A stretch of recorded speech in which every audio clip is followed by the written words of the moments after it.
Some people don't run toward the noise of the world. They don't feel alive in crowds. They don't chase constant movement voices or lights. Instead, they feel most like themselves when the door is closed. The room is quiet, and the outside world is held at a distance. To others, this looks like isolation. It looks like withdrawal. It looks like hiding. But psychologically, something very different is happening. For certain minds, home is not an escape from life.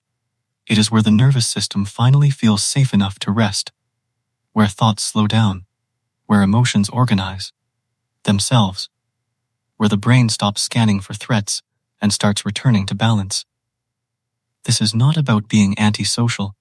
It is not about fear of people. And it is not about weakness. It is about a nervous system that processes the world deeply, and therefore needs distance from it to recover. The question is not, why do you stay at home so much? The real psychological question is, what kind of mind finds peace only when the world becomes quiet? If these words feel like they are describing your own inner world, if you finally feel understood rather than explained, then you are in the right place. Subscribe and stay with us for psychology that speaks to the quiet, unseen parts of the mind. People who love staying at home are often misunderstood. From the outside, their lifestyle can look small, limited, even lonely. But psychologically, their inner world is anything but empty. In fact, many of them experience the world more intensely than those who constantly seek it. Their nervous systems are highly responsive. Their minds register details, emotions, tones, shifts in atmosphere. They don't just see a room, they feel it. They don't just hear a conversation, they absorb its emotional weight. Because of this depth of processing, the external world can become overwhelming. Faster. Noise is not just noise. Crowds are not just crowds. Movement is not just movement. Each stimulus asks something from the brain. Each interaction pulls on attention, emotion, regulation, and over time, the nervous system begins to crave the one environment where it does not have to defend itself. Home. Home becomes the place where vigilance can finally soften, where the body does not have to stay alert, where the mind is not forced to scan, interpret, adjust, perform. This is why many people who love staying at home describe a physical sensation of relief the moment they close the door. Their shoulders drop, their breathing slows, their thoughts become quieter. Psychologically, this is the parasympathetic nervous system activating, the system responsible for rest, repair, and emotional integration. For these individuals, being outside too long means living in a state of subtle arousal, not panic, not fear, but a constant low-level readiness. Readiness to respond, readiness to adapt, readiness to manage social cues, unpredictability, and sensory input. Home is where readiness is no longer required. This is why the concept of optimal arousal theory becomes so important here. Every human brain functions best within a certain level of stimulation. Too little, and we become bored.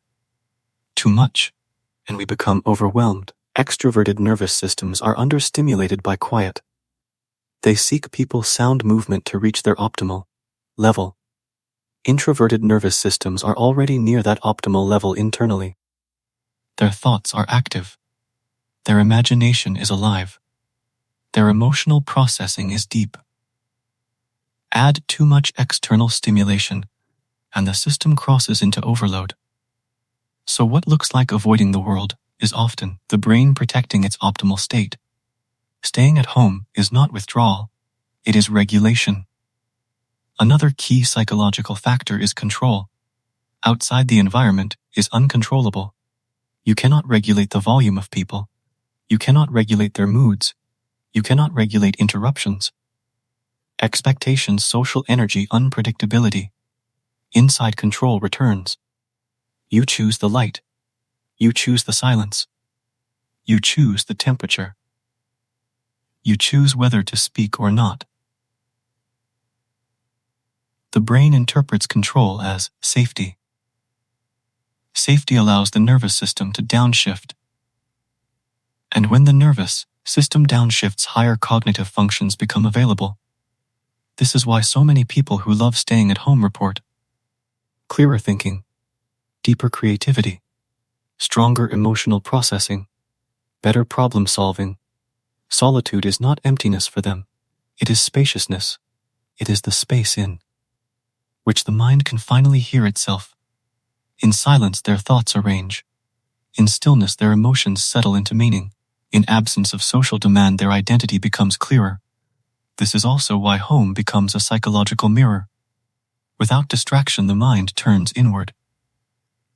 Memories surface. Questions arise.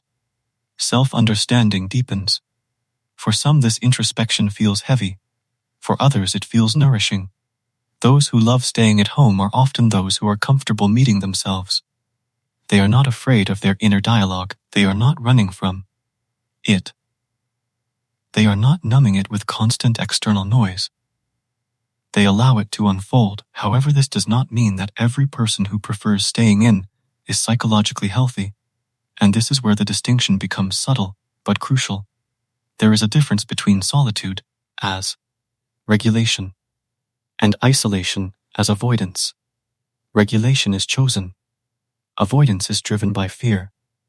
The person who chooses solitude feels calmer after it, more integrated, more grounded. The person who hides in isolation feels smaller, more anxious, more detached from life. The behavior may look the same. The psychology underneath is entirely different. One is moving toward inner balance. The other is moving away from perceived threat. Understanding this difference is essential, because society often labels all staying in behavior as the same. But the nervous system knows the truth. For many, staying at home is not about rejecting people. It is about preserving emotional energy. Social interaction, even when pleasant, requires regulation. Monitoring facial expressions. Adjusting tone, responding appropriately. Managing impressions. Holding emotional boundaries. This constant micro-regulation taxes the system. At home, that regulation can rest. This is why people who love staying at home often describe feeling themselves only when alone. Not because they are fake with others, but because the nervous system is no longer in performance mode. Authenticity emerges in safety, and safety for these minds is quiet, predictable, and self-directed space. In that space, creativity often blooms. The brain no longer uses energy to manage stimulation. It can invest that energy into imagination, reflection, and meaning-making. Many writers, thinkers, artists, and problem-solvers share this trait. They do not escape the world. They process it privately. They digest experience internally before offering it outward. This is the psychology of people who love staying at home. A nervous system tuned to depth. A mind that reaches clarity through stillness, an emotional world that organizes itself best in silence. A sense of safety rooted in control and predictability. From the outside, it may look like small living. From the inside, it is often a rich, complex, quietly powerful inner life. To understand why some people love staying at home, we have to look at emotional history.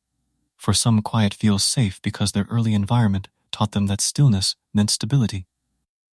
For others, quiet feels safe because noise once meant unpredictability. The brain learns very early what safety feels like. A child who grows up in emotional tension often develops a nervous system that is highly sensitive to atmosphere.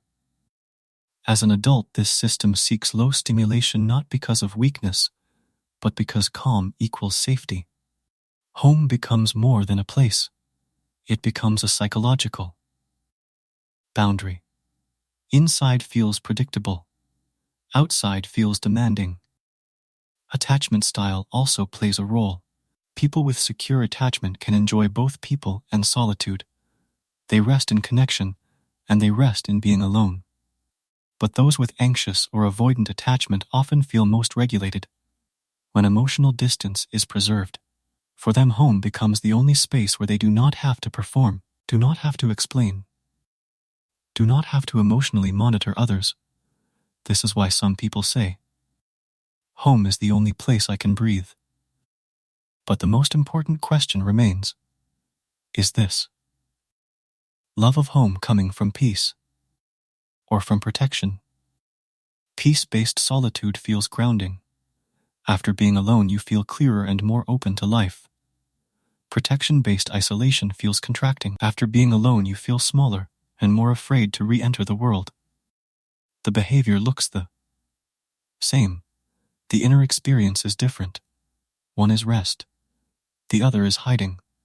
For many people, it is a mixture of both, a sensitive nervous system and a history that learns safety and quiet.